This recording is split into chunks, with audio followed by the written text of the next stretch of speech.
All right, let's play what if, Phil. What is the worst case scenario? What if they don't get that assistance and, as you imply, maybe all three go under or go bankrupt? What would happen to the American economy? Can it survive?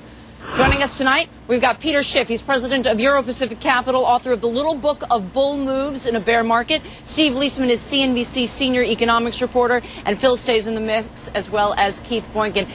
Peter Schiff, let me start with you. Can the U.S. economy survive if the big three go under? I think letting them go under is the best thing for the U.S. economy and for the auto industry. You know, we need to allow these companies to fail. Forget about the constitutionality of these bailouts, but the government needs to let GM or Ford or Chrysler fail if that's what has to happen, because we need an automobile industry in this country, but not this one. We need a competitive automobile industry. We need new management. If these companies go into bankruptcy, all the plant and equipment is still going to be here. It's just going to go under new management. These companies need to get out from under these labor contracts, these pension obligations, this health care expenditure. We need an efficient, vibrant automobile manufacturing industry, and we'll get one if these companies are allowed to fail. Steve Leisman, is there systemic risk posed if some of these companies go under?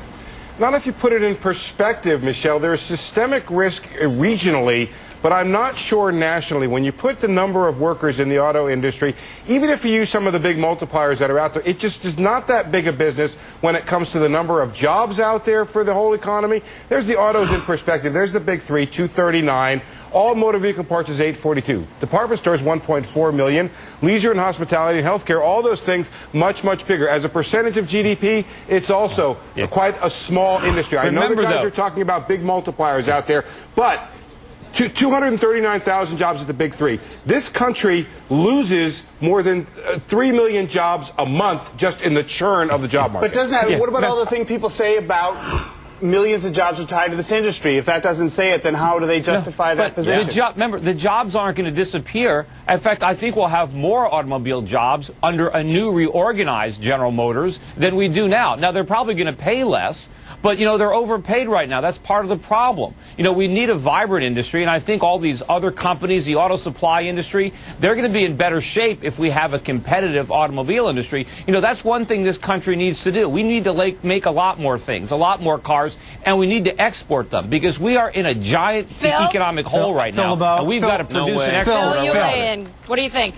With all due respect, Peter Schiff, no way. They're not going to have more jobs if these guys go under. This is the second biggest purchase somebody makes after their home. And I'm telling you right now, nobody's going to be buying a car. No, Americans are through buying cars right now. We need to make cars and export them to the rest of the world. Americans are through buying cars? Look, we're too broke to afford any more cars. Americans are through buying cars? Yes, we're not. Are you crazy? No, I'm not. We're not buying cars. We're not buying homes. We're not buying television sets. We spent and borrowed ourselves into bankruptcy right now. We got to focus on producing stuff and exporting stuff to people outside this country that can actually afford to buy things. But Phil, isn't there a possibility of a crisis of confidence, though, if the public sees that we let the auto industry just fail like that? Won't that have an impact on the economy?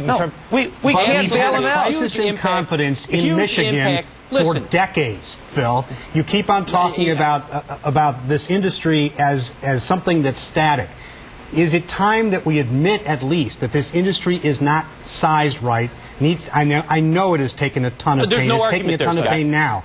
But do we need this many automakers? Look, there's no argument there, and there's too much capacity. Nobody's arguing that at all. The problem is, if you sit there and you shut down one of the big three, the other ones go, the auto suppliers quickly go. It's a cascading effect. But we have to make cars anymore. We have to have that these labels, these brands aren't going to die. You're going to sell Jeep or Dodge or what have you. They're going to exist in some other entity. Somebody else is going to own them. So they're not going to go completely. It's going to streamline itself naturally. The things that aren't selling go away. The things that are valuable will stay. Somebody else will own it. There's a couple of different questions on the table here. One is, I think Phil makes an excellent point about the cash burn. You have had a shock to this industry that it makes sense to help them through here. That makes sense. Steve. But there's a broader question here about should this survive and what are the financial stakes here. Now, I will offer from an economics point of view, it is perfectly possible for a society society to do the exactly uneconomic thing and keep an unviable industry going if it feels like it. Witness the agricultural industry in this country, where we have subsidized it for years and years and years. That should have been out. That could be on the table. But Steve, what we got to do, Steve, we have to let the free market function. Whatever happens is going to happen, and nobody sees the consequences. You know, Peter, that's not true, Peter. That's just not true. Let's get the economics out, Peter.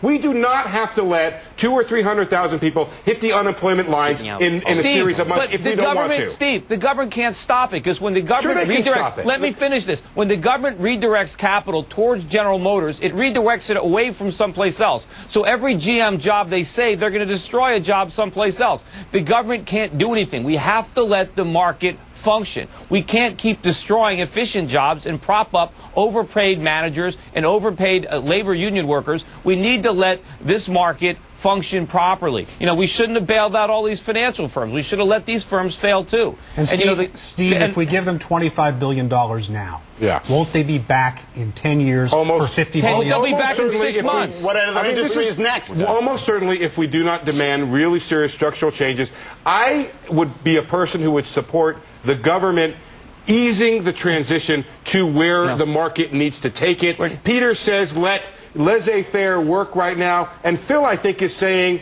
you got to save them. They're viable companies. Am I right, Phil? I'll take the car. I'll take the car. We got to wrap it up, guys. Thank you, Phil. We'll be talking to you a lot in the coming days. And up next, what was it like to be in the room with President-elect Barack?